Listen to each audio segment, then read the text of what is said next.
그 이제 서울 청년센터에서 이제 강의를 되게 많이 하는 걸로 알고 있는데, 예를 들면 뭐 요가로 자세 교정하기라든가, 뭐 발성 교정하기라든가, 아니면은 또 최근에는 또 사진 잘 찍는 법, 뭐 이런 거 강의를 많이 하는 걸로 알고 있습니다, 제가. 근데 이제 그 중에서도 이렇게 또 인문학이라고 하는 돈도 안 나오고 그래서 쌀도 안 되는 이 인문학 강연에 참석해 주신 여러분들 진심으로 존경하고 환영합니다. 저는 하얀 백지 위에 남다른 역사 이야기를 들려드리는 역사 강사 송아람입니다. 반갑습니다. 네, 우선 들어가기 전에 제 소개 간략하게 조금 소개하고 들어갈게요. 저는 이제 역사교육과를 전공을 해서 이제 학교에서 사회랑 역사를 가르쳐 왔고, 그리고 지금은 이제 대치동이나 서초구, 압구정, 뭐 인천 청라 등등에서 이제 고등학생들을 상대로 한국사나 세계사 입시 강의를 하고 있습니다. 그리고 그 전에 이제 수도전기공업고등학교라고 해서 한국 이제 전력공사라고 거기에서 운영한 학교였는데, 여기나 이제 동국대학교 같은 데는 이제 한국사 능력검정 시험이 필수인 학과들이 있어요. 그런 데서 이제 한국사 능력검정 시험 자격증 강의를 하기도 했었고, 그리고 이제 제가 아무래도 수능, 뭐 내신 이런 거를 가르치다 보니까 가르치면서 틈틈이 문제집 같은 거를 썼는데, 제가 요거 하면서 제가 문제집을 몇 권 정도 썼지 세어봤는데 총 9권 정도 이제 썼더라고요. 그리고 이제 여기는 이제 역사 관련된 건 아닌데, 제가 월드투게더라는 그 NGO 단체에서 어컴퍼니 세계시민교육 강사로 또 활동을 좀 했었습니다. 뭐 이 정도 간략하게 이제 소개하고, 요거는 이제 제가 실제 강의할 때 사진들이고, 이건 제가 이제 문제집 냈던 것들. 그리고 요거는 이제 동국대학교에서 이제 한국사 강의할 때 사진이고, 요거는 아까 얘기했던 그 NGO에서 세계시민교육 강의할 때인데, 요거는 지금 보시면 아시겠지만 사진이 굉장히 오래됐어요. 그래서 이 사진은 제가 요번 강의를 끝으로 요거는 이제 사장시키고 다른 사진으로 조금 대체해 보려고 생각을 하고 있습니다. 제 교원 자격증이랑 이제 제가 교사로 있을 때 명함인데, 제가 요걸로 가져온 이유가 여기가 이제 은평구인데, 여기가 은평구에 있는 학교거든요. 그래가지고 은평구에서 이제 교사로 활동할 때 명함도 같이 한번 넣어봤습니다. 그래서 이제 본격적으로 보물로 있는 한국사 들어가기 전에 이제 인문학 강의잖아요. 그래서 제가 생각하는 인문학에 대해서 간략하게 조금 얘기를 해보려고 합니다. 인문학이 어떤 거냐라고 물어보면 저는 한마디로 정의를 하면은 어떻게 살아갈 것인가에 대한 학문이라고 좀 생각을 합니다. 어떻게 살아갈 것인가. 말 그대로 이게 실용과는 거리가 멀기 때문에 살아가는 어떤 방법이나 방식에 대해서 좀 고찰을 하는 학문이라고 생각을 하는데, 우리가 또 인문학이라고 하면 뭐 문학, 사학, 역사, 그리고 철학, 크게 이제 세 가지가 있죠. 그 중에서도 저는 이제 역사를 주로 가르치는데, 학생들이나 아니면 어디 나가서 제가 역사를 가르친다고 하면은 제일 많이 듣는 말이 저 역사 너무 어려워요, 라든가 아니면은 역사 하나도 몰라요, 뭐 역사 암기할 거 왜 이렇게 많아요, 뭐 이런 질문들을 되게 많이 하는데, 제가 그래서 생각을 해봤어. 역사를 사람들이 왜 좀 싫어하고 어려워할까를 좀 고민을 해봤는데, 이 역사라는 과목 자체가, 분야가 우리나라는 구석기부터 현대사까지 못해도 한 70만 년 정도가 되잖아요. 그쵸? 그거를 중학교, 고등학교 1년이라는 시간 안에 구석기부터 현대사까지 우리는 얇고 넓게 다 마스터를 해야 돼요. 다 하나하나 암기를 해야 돼. 찍먹을 해야 돼, 쉽게 말하면. 그러다 보니까 재미를 느끼기도 전에 뒤에 거 외워야 되고, 재미를 느끼기도 전에 뒤에 걸 외워야 되고, 이런 식으로 가다 보니까 중고등학교 때부터 사람들이 역사는 좀 어렵고 재미없고 암기만 해야 되는 약간 그런 과목이다라고 조금 인식이 박혀 있는 것 같아요. 그러면은 어떻게 하면은 좀 역사를 좀 재미있게 접근할 수 있을까라고 생각을 해봤을 때 반대로 가면 되겠죠. 얇고 넓게가 아니라 하나의 주제를 선정해서 그 주제에 대해서 깊게 공부를 하다 보면은 조금 재미를 느낄 수 있을 거라고 생각을 합니다. 그러다 보니까 이제 우리 아버지들이나 아저씨들이 사극 같은 거 막 좋아하면서 역사에 꽂히잖아요. 그런 거 보면은 고려 거란 전쟁은 이제 거란과의 전쟁에만 집중을 하고, 예를 들면은 제가 역사를 공부하다가 난 임진왜란이 재밌을 것 같아. 그리고 임진왜란에 관련된 뭐 공부를 하고, 아니면은 나는 조선의 정조 뭔가 관심이 가면은 정조에 대해서 공부를 하다 보면은 오히려 방대하게 공부하는 것보다 좁고 깊게 들어갈 때 얻게 되는 것들을 조금 저는 더 많다고 생각을 합니다. 그래서 오늘 주제도 저는 우리나라의 보물과 국보를 통해서 한번 역사를 접근해 보고자 이제 보물로 있는 한국사라는 제목으로 이제 강연을 준비를 해봤습니다. 그래서 이제 1부와 2부로 나눠지는데 1부는 말 그대로 국보와 보물이 들려주는 비밀 이야기라고 해서 국보가 뭔지 보물이 뭔지 이런 여러분들에 대한 TMI 아니면은 이거에 대한 어떤 상식 위주로 좀 전달을 해드릴 거고, 그리고 2부에서 시간이 지금 될진 모르겠지만 2부에서 이제 그러면은 우리가 우리 문화 유적, 우리 유산 어떻게 바라봐야 되고 어떻게 접근을 할 것인가 이렇게 조금 구성을 했습니다. 그래서 1부는 이렇게 이제 돼 있는데 첫 번째는 이제 뭐 아시는 분들은 아시겠지만 문화재라고 부르면 안 된대요 이제. 그렇죠? 5월 달부터 이게 명칭이 바뀌면서 문화재라고 부르면 안 된다고 국가에서 아예 얘기를 박았는데 왜 그러면 문화재라고 부르면 안 되는지, 그러면 이제부터는 뭐라고 불러야 되는지에 대해서 설명을 해드리고, 그리고 뭐 아시는 분들은 아시겠지만 두 번째는 국보가 뭔지 보물이 뭔지에 대해서 좀 간략하게 좀 얘기를 해보고, 그리고 세 번째는 이게 좀 재밌는데 우리나라에서 국보로 지정됐다가 해제된 문화유산들이 3개 정도가 있어요. 그 3개가 뭔지, 그리고 왜 해제됐는지 한번 살펴보는 시간을 가질 거고, 그리고 이제 제가 포스터에 올려놨던 건데 우리 서울에 있는 문화유산, 그 중에서 또 은평구, 여기 은평구니까 은평구 지역에 어떤 문화유산이 있는지 간략하게 조금 살펴보도록 하겠습니다. 자, 문화재부터 들어가 볼게요. 우리가 학교 다닐 때 배우신 분들은 아마 아실 건데 문화재라고 하면은 크게 무슨 문화재와 무슨 문화재가 있을까요? 유형문화재, 무형문화재. 그쵸. 형태가 있는 게 유형문화재고 형태가 없는 게 무형문화재. 그쵸. 그래서 그 유형문화재는 그 중에서도 크게 유물과 유적으로 구분이 됩니다. 그쵸. 그 유물과 유적의 차이 혹시 생각해 보신 적 있을까요? 네. 유적은 땅. 그쵸.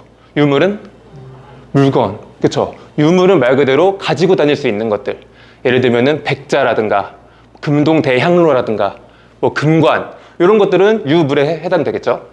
반대로 이제 유적은 아까 말씀드린 것처럼 건물, 뭐 근정전, 경복궁, 뭐 광화문, 그리고 뭐 흥인지문, 숭례문 뭐 이런 것들 들고 다닐 수 없죠. 그런 것들을 이제 유적 건조물이라고 합니다. 그럼 제가 여기서 질문 하나만 드려볼게요.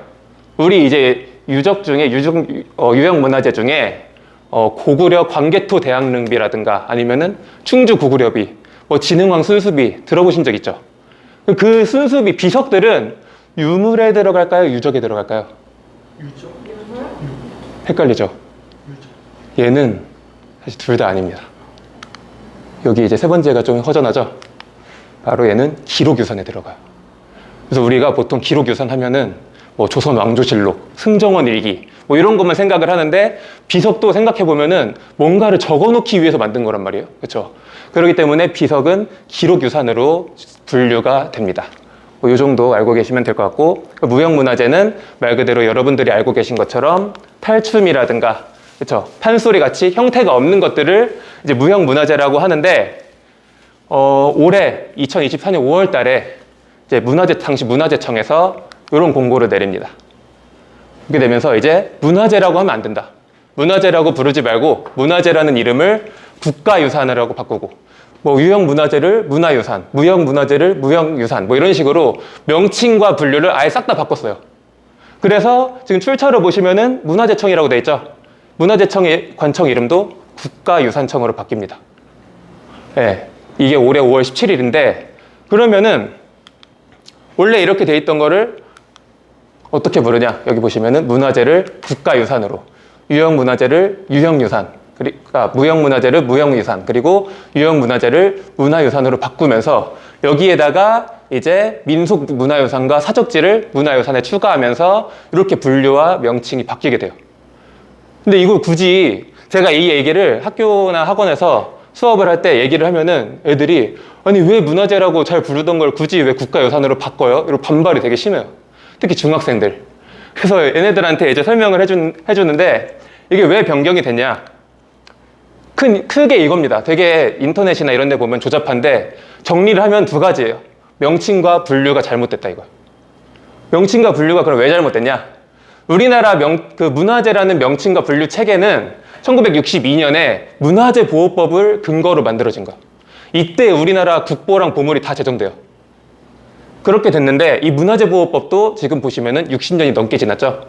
근데 이 문화재보호법을 근거로 하는 이 조선 보물고적 명승 천연기념물 보존령, 말하기도 되게 어려운데 얘는 일제강점기 때 제정된 법령이에요. 이 1933년이라고 돼 있는데 이때 제정된 법령을 근거로 문화재보호법을 만들어서 이 명칭이나 이런 것들이 약간 일본식이고, 그리고 국제의 어떤 기준이나 규격이랑 완전 다른 거예요. 그래서 명칭은 그럼 어떻게 다르냐? 일단 문화재라는 이름 자체가 유산이라는 의미보다는 재산이라는 성격이 강해. 그래서 뭔가 이 말 자체에 우리는 문화재를 돈으로 본다는 게 깔려 있는 거예요. 그래서 이제 재화적 성격을 유산이라는 명칭으로 바꾼 거고, 그리고 두 번째는 뭐가 있냐면은 무형 문화재. 그렇죠? 특히 이제 사람, 탈춤만이 아니라 탈춤을 추는 사람들도 문화재로 등록이 되잖아요. 인간 문화재라고 해서. 그렇게 따지면은 인간 문화재는 얘도 국가의 재산인 거야. 그렇죠? 지금 시대가 어느 시대인데 사람을 국가의 재산이라고 명칭을 하겠어요. 공노비도 아니고. 그렇죠? 그렇게 되면서 바꿔야 될 필요성을 계속 얘기를 해왔는데 올해 이제 드디어 바꾼 거고, 그 분류를 잘 보시면은, 잘 보세요. 유형문화재랑 기념물이랑 민속문화재가 따로따로 분류가 돼 있어요. 그렇다는 얘기는 뭐냐면은 나중에 어떤 유물이 나왔을 때 얘를 유형문화재에 넣을 수도 있는데 기념물에도 넣을 수가 있어요. 기념물에 넣을 수가 있는데 얘 민속문화재로 보면 안 되나? 어디에 넣어야 될지 헷갈리는 거야. 서랍 정리가 안 되는 거야. 그래서 이거를 하나로 합치고, 그리고 기념물 같은 경우에도 천연기념물이랑 명승류는 자연유산으로 놓고 사적지만 문화유산으로 분류를 바꾸면서 조금 더 깔끔하고, 그리고 유네스코의 국제 규격 체제랑 좀 발맞춰서 새롭게 정리를 했다. 이렇게 여러분들이 보시면 될 것 같습니다. 그래서 여기 되게 말이 많은데 딱 요 정도만 기억하시면 될 것 같아요. 문화재가 국가유산으로 바뀌고, 유형문화재는 문화유산, 무형문화재는 문화유산으로 바뀌었다. 이 정도만 여러분들이 알고 계셔도 좋을 것 같습니다. 그래서 한 3달 정도 됐죠. 5월 17일부터 적용이 되었습니다. 두 번째는 이제 국보와 보물입니다. 국보와 보물인데, 일단 보물과 국보, 여러분들이 다들 들어는 보셨죠? 보물보다는 그래도 국보가 조금 더 급이 높다. 뭐 이 정도 여러분들이 알고 계신데, 혹시 그러면은 우리나라 국보와 보물이 아까 얘기했던 1962년에 다 등록이 돼요. 그럼 국보 1호가 뭘까요? 혹시 알고? 숭례문. 오, 정확해요. 숭례문. 보물 1호도 혹시 알고 계신가요? 흥인지문. 맞아요.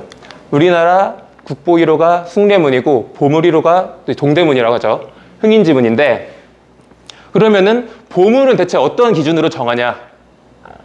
이제 문화재가 아니라 유형유산이죠. 유형문화유산 중에 중요하다고 판단되는 거를 문화재청이 아니라 이제 국가유산청장이 국가유산위원회의 심의를 통해서, 회의를 통해서 보물로 등록을 하는 거야. 보물로 등록을 하면은 이제 보물 몇 호가 되겠죠. 이 보물이 국보의 후보가 되는 거예요. 그래서 국보는 보물 중에서 결정하는 거야. 아무거나 가지고 결정하는 게 아니라 보물에 있는 것들 중에 기준이 있어요. 오래되거나 역사적 예술적 가치가 크거나 어떤 시대를 대표하거나 형태나 품질이 특이하거나 역사적 인물, 유명한 사람이랑 관계가 깊은 것을 또 회의의 심의를 통해서 결정을 한다. 이렇게 이제 설명을 하고 있습니다. 요건 이제 문화재청 이제 국가유산청 홈페이지에 가면은 이제 나와 있는데, 그러면은 지금 보시면은 요거 제가 설명을 할 때 어떤 분이 질문을 하시더라고요. 어떤 질문을 했냐면, 흥인지문이랑 얘는 동대문이고 얘는 남대문이죠. 흥인지문과 숭례문. 얘는 국보인데 왜 얘는 보물이에요? 이런 질문을 또 하시더라고요. 근데 왜 그러면은 흥인지문은 보물이고 숭례문은 한 단계 높은 국보냐? 여기 이유가 한 2-3가지 정도 있는데, 첫 번째는 뭐냐면 이 흥인지문이 1857년에 무너져요, 한번. 그래서 얘는 다시 세워요. 숭례문은 물론 2008년에 한번 불타긴 하지만, 그쵸? 그 전부터 이제 계속 보존이 되었죠. 조선이 건국될 때부터 그 형태를 계속 유지해 와서 어떤 역사적인 가치가 훨씬 크고, 그리고 얘를 지금 멀리서 봐서 잘 안 보이겠지만 이 어떤 예술적이고 건축적인 가치를 봤을 때 흥인지문 같은 경우에는 조금 화려하고 웅장한 느낌이 있어요. 다른 문화재에 비해서. 그렇죠? 근데 우리나라의 미는 보통 뭐라고 하냐면 조금 화려한 것보다는 조금 절제되고 뭔가 세련되고 뭔가 겸손한 약간 이런 느낌을 한국적인 미라고 하는데 그 한국적인 미에는 이 숭례문이 훨씬 더 가깝다. 그래서 한국의 어떤 미적 가치를 대표한다. 이렇게 이제 얘기를 하고 이제 마지막으로는 이 시기가 조선 초인 만큼 고려 시대에서 조선 시대로 넘어가는 건축학적인 요소들을 다 담고 있어요, 얘가. 그래서 역사적인 가치도 건축학적으로 담고 있어서 이 흥인지문보다는 숭례문이 국보로 승격될 가치가 있다 해서 국보로 승격이 됩니다. 네, 뭐이 정도 하고 넘어갈게요. 여기 이제 낮에 찍은 숭례문이고, 그리고 아까 제가 문화재 얘기할 때 역사적 인물과 관계가 깊은 것도 국보로 될 수 있다 했잖아요. 그 대표적인 게 작년에 보물에서 국보로 승격된 문화재가 있습니다. 그게 이제 요 칼인데요. 누구랑 관련된 걸까요? 맞아요. 바로 어떻게 나오네. 임진왜란 때 이순신 장군이 썼던 칼이라고 합니다. 요게 또 작년에 국보로 등록이 됐고요. 그래서 우리나라에 보물과 국보가 있는데 지금 호를 보면은 보물이 훨씬 많죠, 당연히. 그래서 2142호가 있고 국보는 336호까지 있는데 여기서 지금 플러스 알파라고 돼 있어요. 왜 플러스 알파라고 했을까요? 있을 수 있어서. 더 있을 수 있어서. 지금 일단은 여기 있는 거는 지금까지 있는 보물이랑 국보를 제가 다 찾은 거예요. 2142호까지 있고 336호까지 있어요. 이게 언제 제정된 거냐면은 2021년 11월 전이에요. 그 얘기는 뭐냐면은 2021년 11월부터는 국보나 보물에서 호를 빼기로 했어요. 네. 그게 뭐냐면은 예전부터 논쟁이 있었는데 우리나라 국보 1호 숭례문의 가치가 제일 높은 거냐 다른 것보다. 그게 아니거든요. 그렇죠? 국보 호수가 이 숫자는 그냥 순서대로 제정을 한 거지 1호가 5호보다 가치가 높고 이런 게 절대 아니란 말이에요. 근데 사람들이 국보 1호 숭례문이 가장 가치가 높은 거 이런 식으로 오해의 소지가 있기 때문에 호수를 뺀다 이렇게 얘기를 했는데 사실 그러면 사람들을 뭐 초등학교나 중학교 때부터 교육을 하면 되는 거 아닌가라는 생각이 있긴 한데 실제로 시민단체나 이런 데서 국보 1호를 바꾸라는 막 논쟁이나 민원 같은 게 되게 많이 들어와요.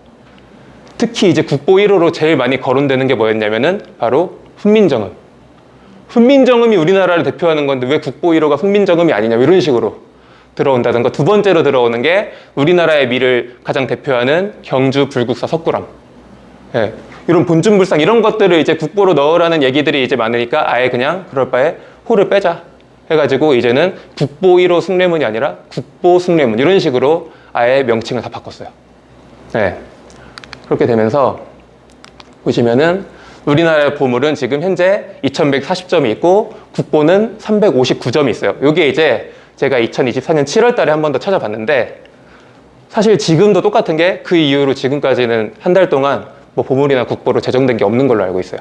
그래서 현재는 이렇게 있고 그리고 여기서 또 질문을 또 하시는 게 그러면은 보물이랑 국보는 뭐 몇 년에 한 번씩 제정되는 거예요? 이렇게 물어보시는 분들이 가끔 있더라고요. 그래서 제가 답변 대신에 이 목록을 보여드립니다. 보시면은 올해 한 점이 등록이 됐고 작년에 4점 그리고 2022년에 4점 이렇게 쭉쭉 가다가 2013, 2014, 2016년에는 하나도 등록이 안 돼요.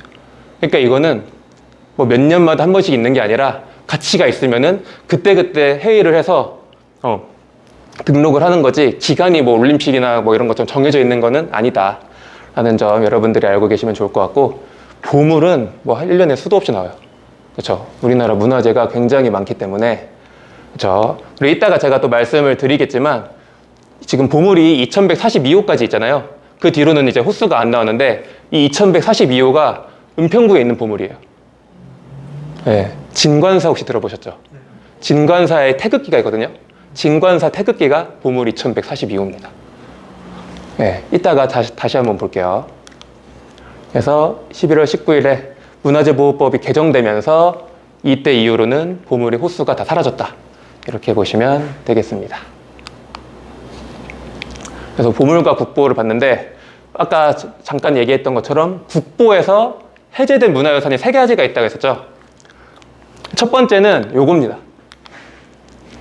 되게 이름이 긴데 이형 좌명 원종 공신 노건 및 함은 이제 박스예요. 박스라고 보시면 되는데 그 이형 좌형 뭐 되게 말이 긴데 이게 뭐냐면 노건은 뭐냐면 이제 공신들에게 주는 문서예요. 약간 자격증, 임명증 같은 거. 그러면은 얘는 무슨 공신이냐? 좌명 원종 공신이야. 좌명 원종 공신은 뭐냐? 원래는 좌명 공신이라는 게 있어요. 그러니까 쉽게 숫자로 따지면 얘는 3등 공신이야. 좌명 공신은. 좌명 공신은 3등 공신인데 원종이 붙었죠. 원종 공신은 뭐냐면은 얘는 좌명 공신에 준하다 이런 뜻이에요. 3등 공신은 아니지만 3등 공신에 준한 공을 세웠다. 그래서 얘는 좌명 원종 공신이고 이형 앞에 있는 거는 사람 이름입니다. 그래서 이형이라는 신하에게 이때가 이제 태종 이방원 때인데 이방원이 이제 이방원 하면 왕자의 난 있죠. 왕자의 난 때 공을 세웠던 사람이에요. 그래서 이형이라는 사람에게 공신 노건을 줬는데 요게 이제 발견이 되면서 얘가 국보에 등록돼요. 함까지 같이. 국보에 이제 등재가 되는데 그러면은 1993년에 국보 지금 278호로 됐는데 얘는 그럼 왜 국보에서 해제됐을까요? 한번 생각을 한번 해보실까요? 얘는 국보였는데 힌트를 드리자면 정치랑은 관련이 없어요. 예, 제가 정치 얘기는 다 뺍니다. 역사하면서. 예, 정치랑은 전혀 관련이 없고 힌트를 드리자면 얘는 완전히 해제된 건 아니고 보물로 내려가요. 예. 왜 내려갔냐? 여기 보시면은 지금 보시면 2006년에 마천목이라는 사람이 있어요. 마천목 좌명 공신 노건. 좌명 공신 아까 얘는 좌명 공신에 준하는 사람이랬죠. 얘는 근데 좌명 공신이 나온 거야. 근데 얘를 보물로 지정을 해버린 거예요. 근데 지금 보시면은 지금 이게 연도를 보시면은 얘가 연도가 11년 정도 빠르죠. 빠르고 거기다가 아까 얘기했던 것처럼 굳이 급을 나누자면 좌명 공신이 좌명 원종 공신보다는 급이 더 높단 말이에요. 그러면 이제 어떻게 해야 되냐? 얘를 국보로 올리든지 얘를 보물로 내려야 돼요. 그렇죠? 그게 이제 타당한데 결론적으로는 2010년에 이형 좌명 원종 공신 노건 및 함이 국보에서 보물로 떨어집니다. 왜 떨어졌냐면은 이 공신 노건이 얘네 두 개만 있는 게 아니라 더 있어요. 예를 들면 이화 개국 공신 노건이라고 해서 얘는 개국 공신인 거야. 조선 건국할 때. 이런 거가 더 훨씬 더 급이 높기 때문에 이 1등 공신 같은 거를 국보로 두고 이 3등 공신 목록은 그런 보물로 내리는 걸로 하자. 이렇게 단계를 정해서 얘가 보물로 내려갑니다. 뭐 이런 사례가 있었고요. 그리고 두 번째는 요겁니다. 조선 초기 15세기인가? 그때 이제 만들어졌다는 백자고 1974년에 국보로 지정이 됩니다. 얘는 왜 국보가 됐냐면 조선 초기에는 지금 이 자기를 보면 아시겠지만 이 색깔이 붉은색이죠. 붉은색 안료를 절대 쓰지 않았어요. 얘는 고려시대 때 썼거나 아니면은 조선 후기 18세기 가서야 이제 붉은색 안료를 쓰기 시작을 하는데 조선 초기에도 썼다라는 역사적 가치가 이제 이걸로 증명이 되면서 국보에 들어간 거예요. 근데 얘는 나중에 국보에서 지정이 해제돼요. 얘는 보물도 아니야. 왜 해제됐을까 얘는? 나름의 사연이 있어 다들. 얘는 또 원나라 양식과 굉장히 비슷하다는 가치도 있었어요. 우리나라에서 만들었지만. 근데 알고 봤더니 원나라 거였어요. 네. 우리나라에서 만든 게 아니었던 거야. 그래서 자연스럽게 이제 해제가 됐는데 근데 사실 외국에서 만든 문화재라고 국보나 보물에 못 들어가는 건 아니에요. 예를 들면은 신라 경주에서 발견된 유물 중에 페르시아에서 넘어온 뭐 유리 뿔장 같은 게 있어요. 얘는 이제 역사적인 가치가 있기 때문에 보물이나 국보로 등재가 되기도 해요. 근데 얘는 왜 원나라 거라고 해서 그럼 국보에서 아예 빠졌냐? 이게 원나라 거인 이상 우리나라 역사랑 관련이 없어요. 그렇죠? 관련도 없고 얘는 하나만 있는 게 아니라 널려 있어요. 동묘에서 잘하면 구할 수도 있을 것 같아 막. 예. 그래서 얘는 아예 국보에서 지정이 해제됩니다. 예. 이렇게 돼서 얘도 빠졌고 세 번째가 제일 이제 재밌는데 얘는 TV에도 몇 번 나왔어요. 지금 보시면은 귀함 별 황자 총통이라고 돼 있는데 총통은 대포죠. 근데 이제 총통 이름에다가 이제 박물관 같은 데 가면 보시겠지만 뭐 천자총통, 지자총통, 현자총통, 황자총통 이렇게 붙어요. 이름이. 근데 이게 이제 아무 한자나 갖다 붙이는 게 아니라 우리가 그 어렸을 때, 우리는 아니지만 옛날 서당에서 어렸을 때 천자문 하죠. 하늘, 천, 따지, 거물, 현, 누르황. 그 천지, 현황이 여기 앞에 붙는 거예요. 천자총통, 지자총통, 현자총통, 황자총통 이렇게 붙는데 얘는 너무 특별해서 특별한 별자도 붙였어. 별 황자총통이야. 그럼 얘는 뭐가 특별했을까요? 어떤 점이? 이 지금 앞에 귀함 있죠? 얘가 힌트예요, 사실. 맞아요. 거북선에 붙어있던. 지금 현존하는 거북선이 없죠. 기록으로만 남아있죠. 근데 거북선의 증거가 발견된 거야. 엄청난 발견인 거야, 이게. 한산도 앞바다에서. 그러면 그 예. 뭐냐, 저기 국립박물관에 예. 거북선 그게 있잖아요. 그거는 그냥 모형일 뿐인가요? 그쵸. 그거는 아마 모형일 겁니다. 네.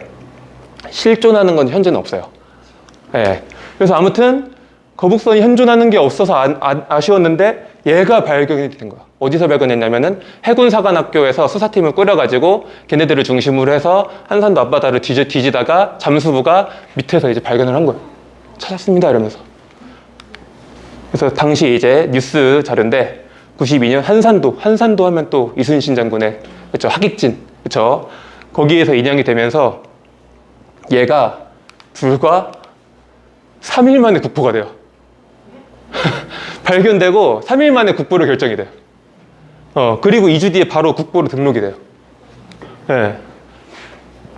그랬는데 이게 이제 1992년인가 그럴 건데 4년 뒤에 놀라운 일이 생깁니다.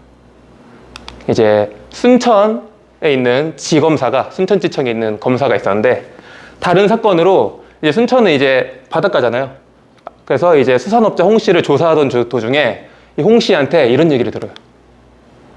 국보 벼랑자 총통이 가짜라는 얘기가 있다 라는 얘기를 들은 거예요. 그래가지고 이 검사가 뭔가 이상해가지고 그때 당시에 그 황자총통을 주도했던 그 수색을 주도했던 대령이 있어요. 황대령을 이제 만나가지고 좀 치조를 했더니 되게 이상한 소리를 해요. 나도 그런 소문을 듣긴 했다. 그러나 해군의 명예를 생각해서 덮어주면 좋겠다. 이러는 거예요. 만약에 이게 이 사람이 이런 얘기를 들으면은 펄쩍 뛰면서 막 무슨 소리냐고 막 화도 내고 이래야 되는데 되게 진지하게 좀 해군의 명예를 생각해서 덮어달라. 이런 약간 되게 의미심장한 소리를 하니까 이 검사 입장에서는 뭔가 냄새가 나는 거야. 그래가지고 한 달 동안 이제 황대령을 막 불러가지고 계속 치조를 하고 했는데도 얘는 아니라고 하고 했는데 결국 한 달 뒤에 이 황대령이 실토합니다. 그거 사실 가짜다. 네. 그래서 뉴스에 이렇게 나옵니다. 그러니까 어떻게 된 거냐면 이 황대령이 진급에 눈이 멀어서 그거를 이제 전문 업자들이 있어요. 막 그런 유물 같은 거 비슷하게 만드는 이제 돈을 주고 고용을 해서 그거를 만들게 하고 그거를 이제 그 업자는 자기 집 옥상에서 만들었대. 사위랑 같이. 그리고 나서 잠수부 한 명을 고용해서 몰래 묻은 거야. 그러니까 자기가 묻고 자기가 찾은 거야. 네, 그렇게 되면서 요게 이제 가짜라는 게 밝혀지면서 바로 이제 국보에서 해제가 됩니다. 근데 사실 이상한 게 많긴 했어요. 요게 이제 자세히 보면은 글자가 새겨져 있는데 한자가 뭐라고 써 있냐면 이제 탁본을 뜬 겁니다. 이렇게 써 있어.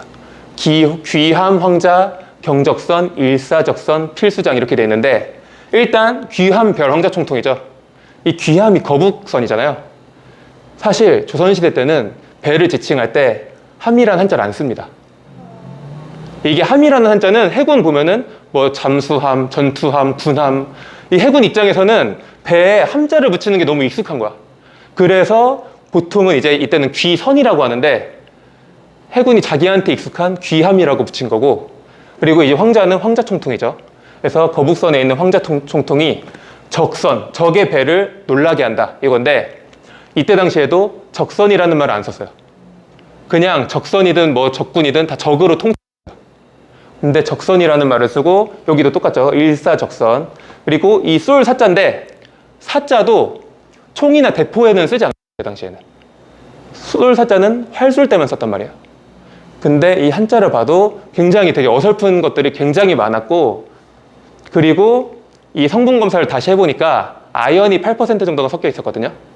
근데 아연이 섞여 있었다는 거는 무슨 말이냐면 아연은 열에 약해요. 대포 몇 번만 쏴도 아연 다 없어져야 돼. 한 번도 안 썼다는 거야. 그쵸? 그렇게 되면서 근데 되게 이상한 점들이 많은데 어떻게 3일 만에 그런 국보가 됐냐? 긴급에 눈이 먼 게 황세력뿐만이 아니라 문화재청에 있었던 사람들도 이것만 등록되면 나도 진급이다. 실제로 황세력은 이때 훈장까지 받아요. 이거 발견해서. 그랬는데 이제 구속되고 이것도 이제 국보에서 내려가게 되죠. 이 세 가지 사례가 지금까지 국보에서 이제 해제된 우리나라 문화재입니다. 국가유산이죠. 네, 국가유산입니다. 그렇죠. 이런 것들이 있었고요. 그리고 이제 우리 지역의 문화유산에 대해서 한번 살펴볼 건데요. 아까 국보가 359점, 보물이 2140점인데 그 중에서 한 40% 가까이가 서울에 있어요. 그렇죠. 서울 지도를 보면은 이렇게 있죠. 그래서 25개의 구가 있고 이제 서울인데, 그러면은 여러분들도 유추하면은 맞출 수 있어요. 이 중에서 국보가 가장 많이 있는 구가 어딜까요? 종로가 아닙니다. 용산구? 왜 용산구일까요? 맞아요. 박물관이 있으니까 국보가 이렇게 많을 수밖에 없는 거예요. 그렇죠. 국보 95개, 보물 307개고, 그 다음으로는 이제 방금 얘기하셨던 종로구. 그렇죠. 그리고 관악구. 관악구는 서울대학교 때문에. 네. 보통 이제 박물관이 있는 데가 제일 많고, 그 다음으로는 대학교가 있는 데가 그 다음으로 많아요. 그렇죠. 그래서 이런 식으로 이제 국보가 쫙 있는데, 여기에는 은평구가 없죠.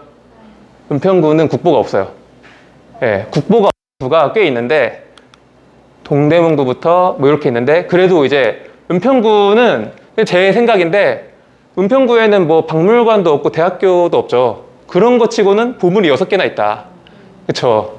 그 중에서 이제 제가 6개의 보물을 한번 조사를 해봤는데, 두 가지 정도만 소개를 해드릴게요. 첫 번째는 뭐냐면, 아까 잠깐 얘기했었던, 그쵸. 진관사 태극기입니다.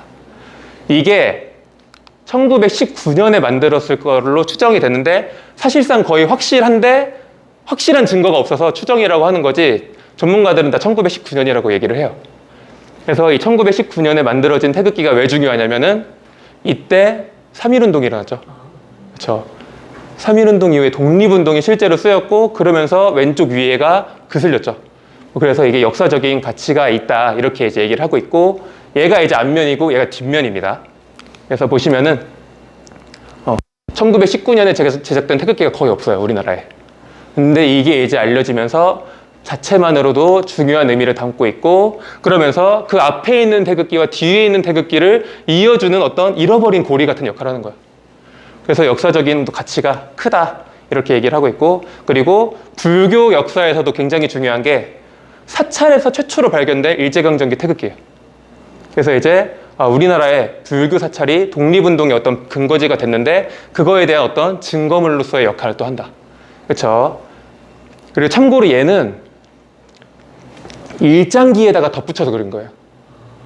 그래서 지금 일장기 원이 되게 동그란데, 거기에다가 가끔씩 독립 영화 같은 거 보면은 일장기가 있는데 그 거두면은 막 태극기 나오잖아요. 요거를 아마 모티브를 하지 않았을까, 이렇게 좀 생각을 해봅니다.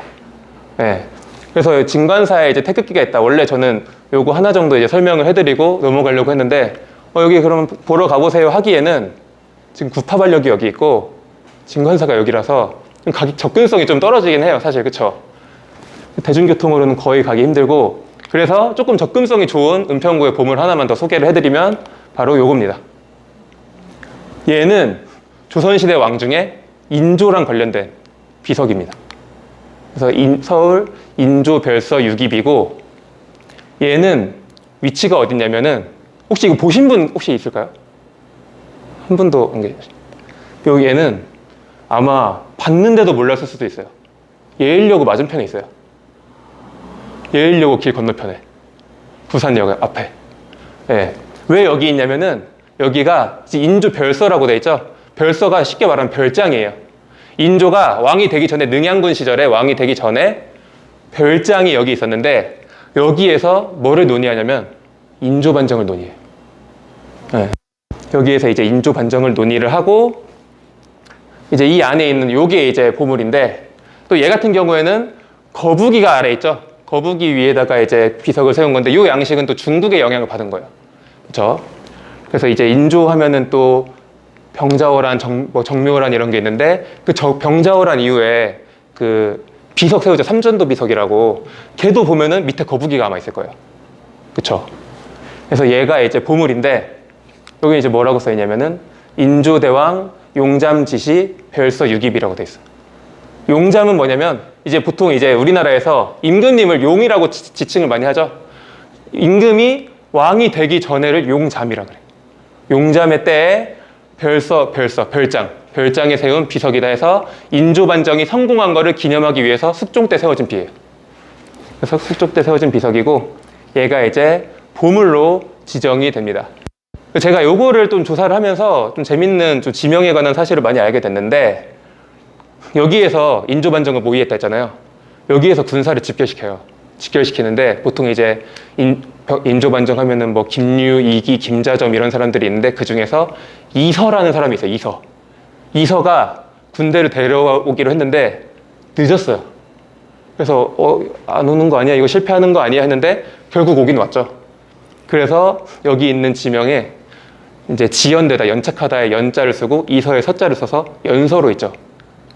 연서로의 지명이 이서가 늦어서 연서로인 거야. 예.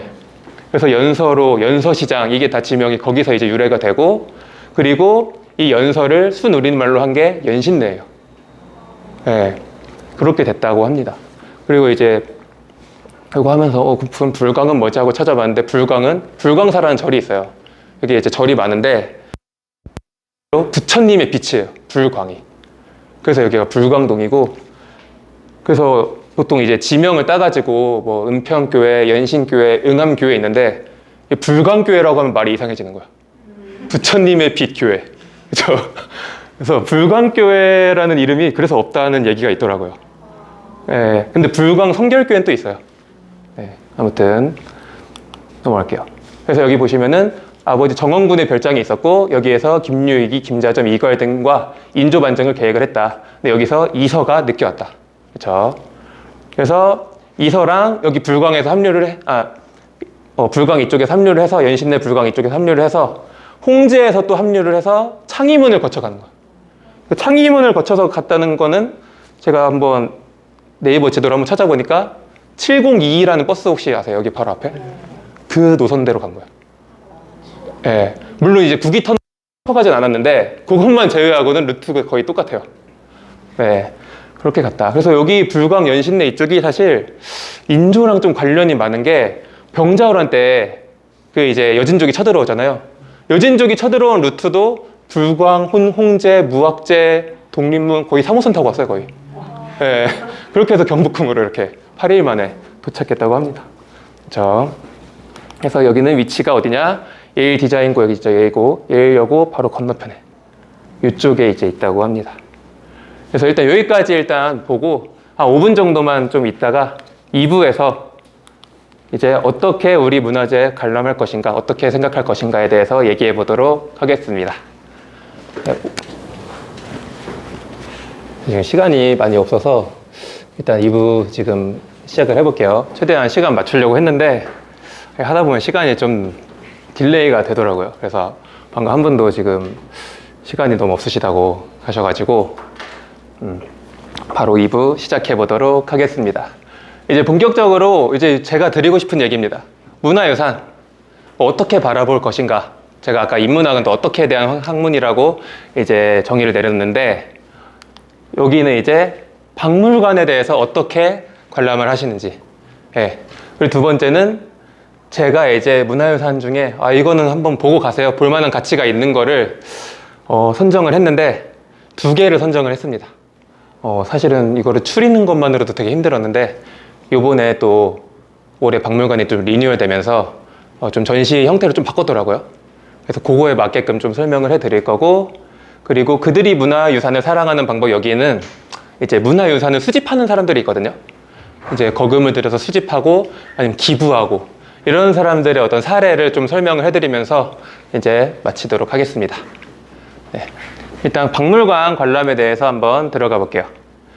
제가 이거 강의 준비하면 최근에 이런 친구가 있었어요. 어떤 친구가 유럽 여행을 가는데 일주일 정도 휴가를 내서 한국 너무 더워서 휴가 내서 나 유럽 갈 거다 해서 며칠 가냐 했더니 5박 6일인가 뭐 6박 7일 해서 일주일 간다. 그래? 5박 6일? 뭐 어디 가는데? 이러니까 프랑스, 벨기에, 네덜란드, 독일 이렇게 간다는 거야. 그래서 6박 7일인데 4개국? 뭐 부르마블인가? 막 이랬는데 예. 그래서 보통 이제 보면은 유럽 여행 가는 한국 사람들을 보면은 여기저기 찍는 거를 좋아하는 사람들이 많더라고요. 여권 막 이렇게 도장 받고 막 이런 식으로. 근데 이제 유럽 여행뿐만이 아니라 박물관을 관람하는 것도 좀 저는 비슷한 것 같아요. 이제 우리나라 최대 규모의 박물관인 이제 국립중앙박물관이죠.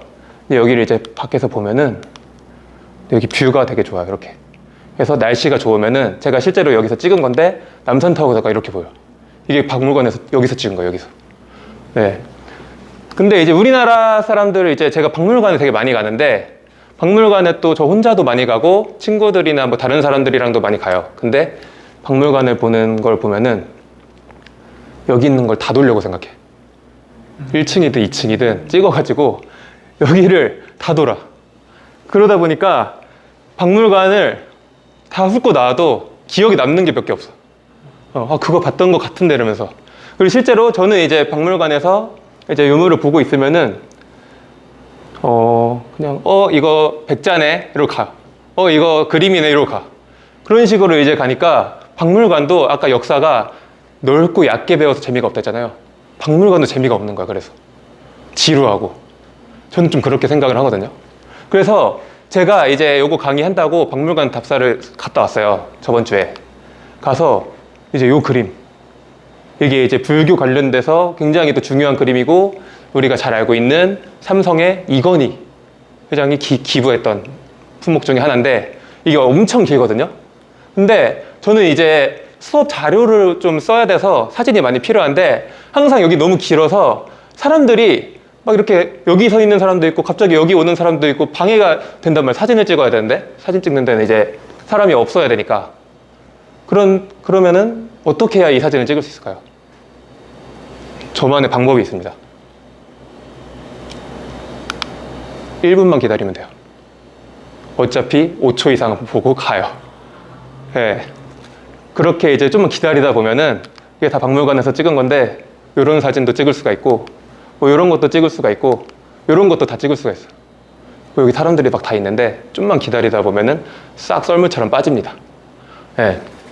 그래서 저는 이제 박물관 관람에 대한 제언, 그러니까 제가 얘기하는 게 정답이 아니라 저도 이제 하나의 의견을 조금 드리는 건데 저는 이렇게 얘기해요. 박물관을 갈 때 여기부터 이제 선사실, 고구려, 백제, 신라 이렇게 해가지고 쭉 고려, 조선 가서 여기 이제 대한제국까지 해서 시대순이거든요, 여기가. 1층은 이제 시대순으로 관람을 하는 건데 여기에서 모든 데를 다 가려고 하지 말고 전시실을 딱 하나만 정했으면 좋겠어요. 그래서 뭐 금속 공예실이라든가 고조선실이라든가 서화 1실, 2실이라든가 하나를 정했으면 좋겠고 여기에서 팁은 2층에 가면은 서화실이 있거든요. 서화 1실, 2실이 있어요. 저는 이제 박물관을 많이 가다 보니까 이게 경험적으로 아는 건데 서화실은 열려있으면 웬만하면 가서 보는 걸 추천드립니다. 맨날 닫혀 있어요. 리뉴얼한다, 공사한다 이러면서 맨날 닫혀 있고 아마 지금은 열려 있는데 조만간 또 닫을 것 같아요. 네. 그래서 서화실을 웬만하면 정하는 거를 좀 추천해 드리고 서화실은 말 그대로 서예와 그림이죠. 그렇게 한 다음에 내가 고른 방을 전체를 한번 쭉 보는 거야. 쭉 보면서 이거는 내가 관심이 가거나 마음에 드는 유물을 한 3개에서 5개 정도만 셀렉트를 하고 그 상태에서 이제 그 유물들을 좀 자세히 봤으면 좋겠어요. 그냥 쑥 지나가는 게 아니라 이거에 대해서 백자가 어떻게 생겼는지 그냥 백자인 것만 형태만 확인하는 게 아니라 밑에도 한번 보고 위에도 보고 이런 식으로 보다 보면은 조금 그 유물들을 보는 관점이 조금 달라질 수도 있을 것 같아요. 근데 여기서 조금 더 들어가면은 그 전에 인터넷 검색이나 설명을 통해서 잠깐이라도 공부를 하는 거랑 안 하는 거는 굉장한 차이가 있어요. 이따가 제가 3번에서도 비슷한 말씀을 드릴 건데 이거를 진짜 아는 만큼 보인다고 알고 보는 거랑 모르고 보는 거랑 관점의 차이가 확연히 다릅니다. 그래서 저는 이런 방법으로 조금 박물관을 관람할 때 하는 방법을 조금 추천을 드립니다. 뭐 이런 것만 있는 게 아닌데 저는 이제 그 중에서 이제 한 가지 정도 말씀을 드린 거고요. 두 번째로 넘어갈게요. 아까 이제 제가 두 가지 정도 문화유산을 선정했다고 했는데 첫 번째는 너무 유명한 거예요. 요겁니다. 보신 적 있으시죠? 금동 미륵보살 반가사유삭이고 국보 83호였어요. 그렇죠? 얘는 이제 사실 하나가 아닙니다. 얘는 국보 78호예요. 둘 다 국보예요. 반가사유상이라고 해서 반가는 뭐냐면은 이 부처가 반만 이렇게 앞바다리 하고 있죠. 요걸 반가라고 해요. 그리고 사유하고 있죠. 그래서 반가사유상이고, 그리고 이제 미륵보살은 그 보살 중에서도 미래에 관한 부처예요. 미래에 관한 보살이에요. 미래에 56억 7천만 년 후에 이 부처가 올 것이다 이러면서 있는 게 이제 미륵보살인데, 자세히 보시면은 일단 이제 삼국시대 유물이고요. 네. 자세히 보시면은 둘 다 국보지만 느낌이 조금 달라요. 한번 요거를 한번 이따가 살펴볼 건데, 어디 있는지 위치 먼저 말씀을 드릴게요.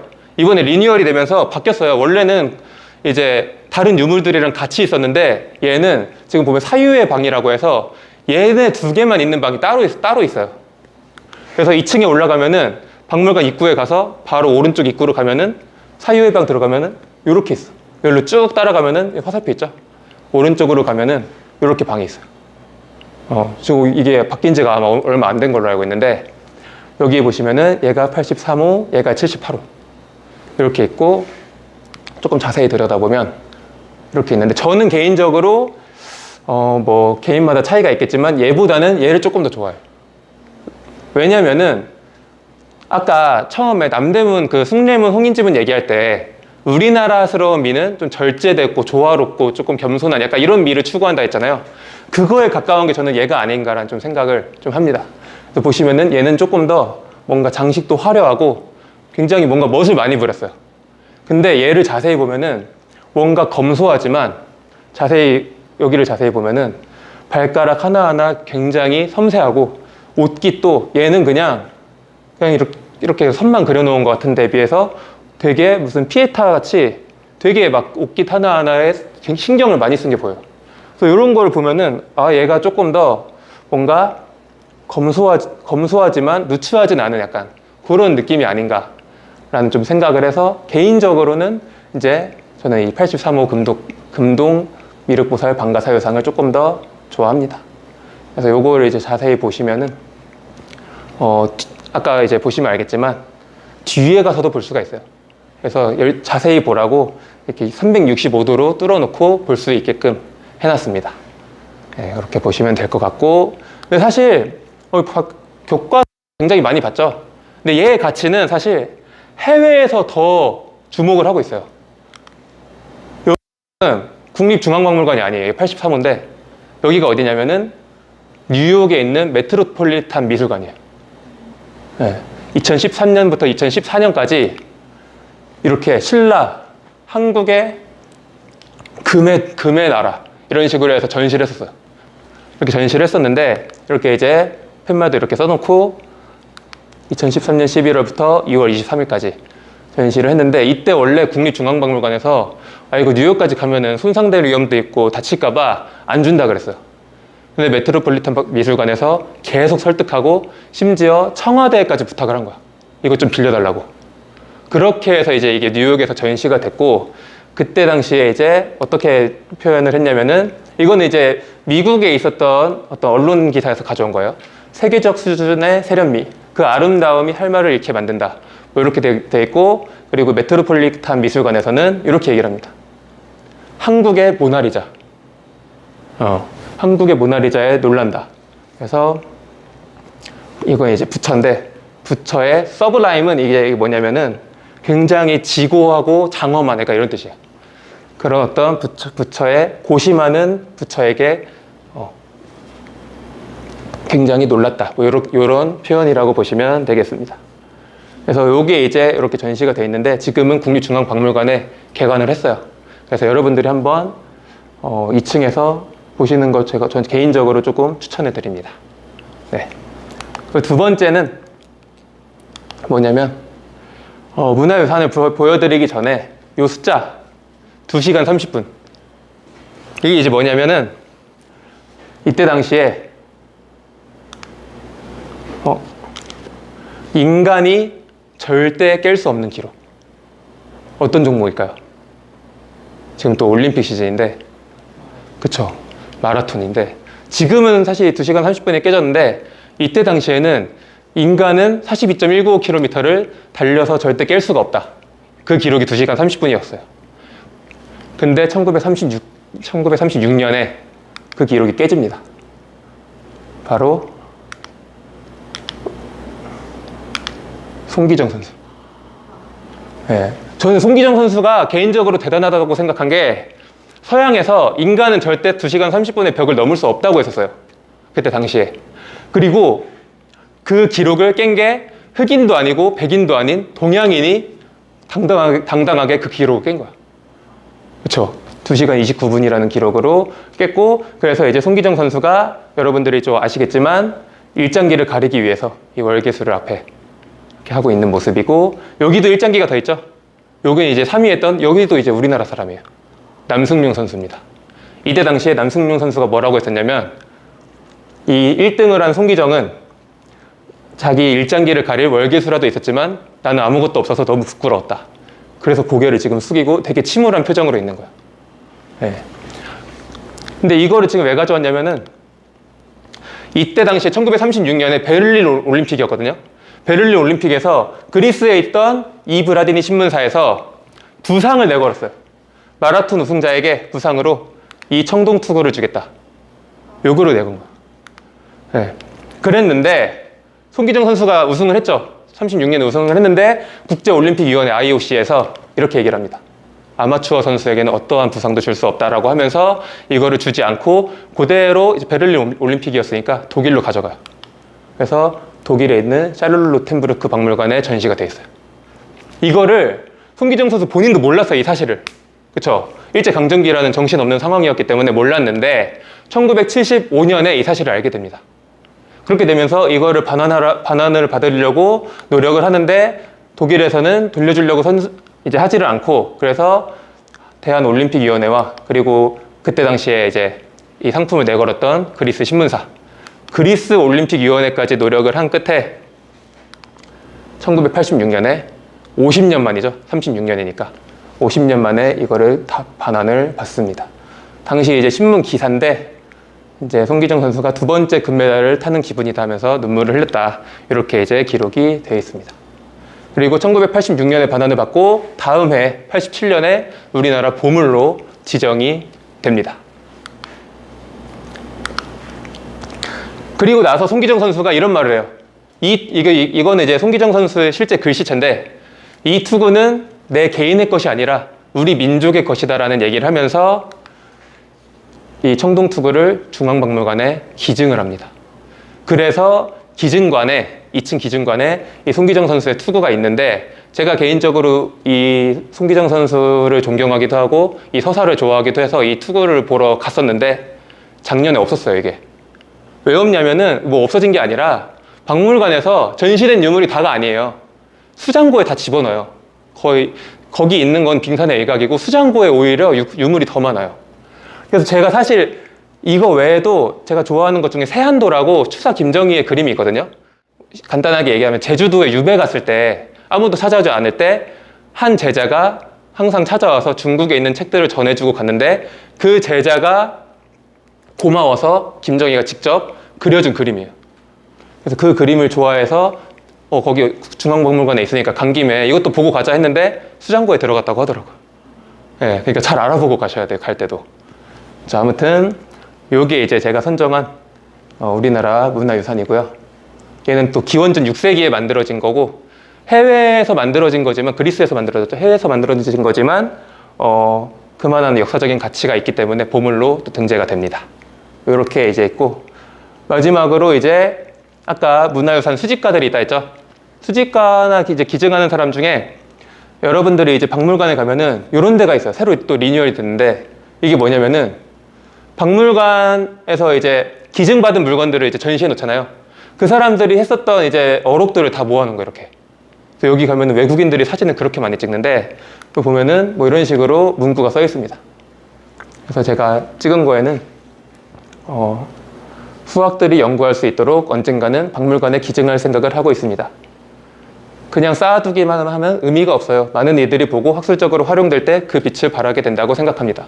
뭐 이런 생각을 가지고 있으신 분들이 이제 박물관이나 다른 대학교 같은 데 기증을 한 거고요. 그 중에 이제 첫 번째 인물은 이 사람입니다. 기와 검사로 유명한데 이 사람 이제 마약 전문 변호사예요. 근데 이제 마약 전문 검사인데 이제 변호사로 이제 업종을 바꿨는데 이분이 이제 청주에서 검사로 근무할 때부터 기와의 매력이 빠진 거예요. 기와의 매력이 빠져서 수집을 했는데 언제부터 수집을 했냐? 여기가 이제 청주 가까우니까 이제 타평리 7층 석탑이라고 얘도 이제 국보예요. 여기 부근에서 연꽃무늬 수막새를 발견한 이후에 여기에 매료된 거예요. 이제 수막새는 기와가 이제 수키와랑 암키와가 있죠. 그 끝에 막는 거를 수막새라고 암막새라고 하는데 그 끝에 이제 막 국화빵 같이 생긴 거 있죠. 그게 이제 수막새라고 보시면 돼요. 그래서 그 이후부터 기와를 수집을 하기 시작을 했는데 요게 재밌어요. 예성 동호회를 만들어서 청주에서 만들어서 답사를 다니다가 의정부로 발령이 난 거야. 발령이 나가지고 떠나기 전에 그런 기념 답사를 하자 해서 어디를 이제 가다가 그 타평리 7층 석탑을 지나서 입석 마을 한번 가서 석비 하나만 보고 가자고 제안을 한 거야. 왜 그러냐면은 이 청주가 신라의 지금으로 치면은 제2의 도시 부산 같은 데예요. 그래서 신라의 이소경 중에 하나가 청주였고 이 청주에 그래서 진흥왕 순수비 아까 잠깐 얘기했었는데 진흥왕이 여기저기에 비석을 쌓잖아요. 그러면은 이 청주에도 순수비가 하나쯤 있지 않을까, 비석이 많으니까. 우리가 찾아보자 하다가 심상치 않은 비석을 발견해요. 신라의 비석을 찾으려고 했는데 심상치 않은 비석을 딱 발견해가지고 이거 뭔가 수상한데 해가지고 그 이제 학자들을 의뢰를 해가지고 이 비석의 판을 떠가지고 연구를 의뢰를 해요. 연구를 의뢰를 하는데 되게 이상한 문구들이 많이 써 있어요. 신라의 비석인데 신라매금이라고 써 있고, 그러니까 이거는 신라를 3인칭으로 지칭하는 거야. 그리고 뭐 고려 국왕 뭐 이런 게 써 있는 거야. 안성이라는 막 지명이 있고. 근데 신라에는 안성이 없는데 어떻게 된 건지 하고 막 학자들이 연구를 하는데 뒤에는 주민들이 막 연구가 지체되니까 뭐 전문가 맞아 이러면서 실제로 어떤 주민들이 이렇게 돼요. 여기 대학자들이 와서 해야지 소학자들이 와서 하니까 안 된다고. 이거 이제 실제로 학자들이 인터뷰를 한 거. 그때 이런 말까지 들었다 하면서. 그래서 안 되겠다 했는데 그때 당시에 건국대 교수 중에 한 명이 늦게 왔어요. 아까 이서처럼 늦게 왔는데 늦게 와가지고 그 사람은 이게 신라의 비석이라는 얘기를 못 듣고 와가지고 딱 보자마자 야 이게 어떻게 신라 거야 고구려 거지 해서 발견됐는데 그게 그 장수왕 때 세웠던 중원 고구려비였던 거야. 그거를 여기 예성동호에서 발견을 해요. 그래서 그 사람은 신라의 비석이라는 편견이 없이 보니까 딱 봐도 고구려비인데 왜 이걸 몰라? 약간 이러고 있었던 거야. 그래서 아무튼 거기에 이제 또 국보로 이제 만들어지고, 그래서 이 사람이 이우치 이사오라고, 이 사람도 이제 국립중앙박물관에 새겨져 있는데 자기가 한국에 와서 기와 1000점 정도를 수집을 해서 이거를 국립중앙박물관에 기증을 한 거예요. 그래서 그거를 보고 아니 어떻게 일본 사람이 우리나라의 기와를 수집해서 우리나라에 기증을 하지? 이런 생각에 되게 스스로 부끄러워했대. 그래서 결국에 자신도 자기가 수집했던 기와랑 벽돌 1875점을 국립중앙박물관에 기증을 하고, 그리고 종로 부암동 있죠. 부암동에 유금 와당박물관을 세워서 자신의 기와 컬렉션을 전시를 했습니다. 그래서 저도 뭐 그랬지만 박물관 가면은 기와 막 있잖아요. 그냥 뭐 기와네, 뭐 국화빵인가 뭐지? 이러면서 넘어가는데 이 사람은 기와에 대해서 좀 공부를 하고 연구를 하다 보니까 기와의 어떤 매력이 빠진 거예요. 그래서 이게 진짜로 아는 만큼 보인다고, 혹시라도 기와의 매력을 알고 싶다면은 이 유창종 방금 변호사가 쓴 책 중에 동아시아 와당 문화라는 책이 있어요. 요거를 한번 쭉 읽어보시면은 기와에 좀 관심이 생기지 않을까, 그렇게 좀 생각을 해봅니다. 국립중앙박물관에도 비치가 되어 있습니다. 그래서 이런 책이 있고, 그리고 두 번째입니다. 송성문 씨라는 사람이 있는데 이 사람은 기와가 아니라 고서적들 있죠. 책에 관심이 굉장히 많은 사람이야. 그래서 이 사람은 2003년 2월 28일에 자기 소장품 101점의 고서적을 국립중앙박물관에 기증하겠다라고 약속을 하는데 이 사람이 역대급으로 엄청 쿨한 게 뭐냐면 28일에 약속하고 4일 뒤에 다 보내요. 이게 유례가 없는 거예요, 사실. 박물관 관계자들도 깜짝 놀랐다, 이게 도착해서. 왜냐면은 보통은 막 얘기도 주고받고 뭐 기증품 어떤 걸 기증할지 선별도 하고 뭐 여러 절차를 밟다 보면은 몇 개월에서 몇 년까지도 걸려요. 근데 4일 만에 다 보냈어. 심지어 이거를 보내면서 자기를 위한 뭐 기증실이나 뭐 전시 계획을 해달라 뭐 이런 요구도 전혀 하나도 없이 그냥 싹 다 보냈는데, 그럼 그렇다고 해서 이 서적들이 뭐 가치가 없는 거냐? 해보시면은 기증 당시에 국보가 4개였고 보물이 22개였어요. 가지고 있는 책 중에. 나중에 여기 있는 보물 하나가 국보가 됩니다, 또. 네, 그 정도로 국내 최고 수준의 서적들을 다 모아서 이거를 기부를 한 거예요. 그래서 이 기증식도 부담된다고 참가하지 않았는데, 그렇다고 막 매너 없이 그런 게 아니라 자기 큰아들을 보내요. 그래서 내가 너무 부담되니 주목받기 싫으니까 너가 대신에 참석해라. 이렇게 해서 갔다 왔다고 하는데, 그러면은 이 송성문 씨는 대체 무슨 돈이 있길래 책을, 이 귀중한 것들을 수집을 했냐? 바로 요겁니다. 성문종합령 혹시 들어보셨죠? 네. 이 책의 저자 송성문 씨예요. 네. 그래서 성문종합영어 인쇄의 대부분을 이 고문서 수집에 활용을 했다고 합니다. 그래서 중앙박물관장이 당시에 해방 이후 200명 정도한테 1만 6천 건 정도의 문화재를 받았는데 이렇게 막중한 자료는 전무후무한 일이다 이렇게 얘기를 했고, 오늘이 역사적인 날이다 하면서 되게 감격스러워 했다고 합니다. 이렇게 이제 송성문 선생이나 그 유창종 변호사처럼 뭐 이런 사람 외에도 뭐 손세기 부자, 손손 부자라고 하는데 아까 얘기했던 세안도 기증했던 분이거든요. 뭐 그런 분들도 계시고, 그리고 이 송성문 선생의 이 기증 기록을 깬 게 바로 이건희 회장이죠.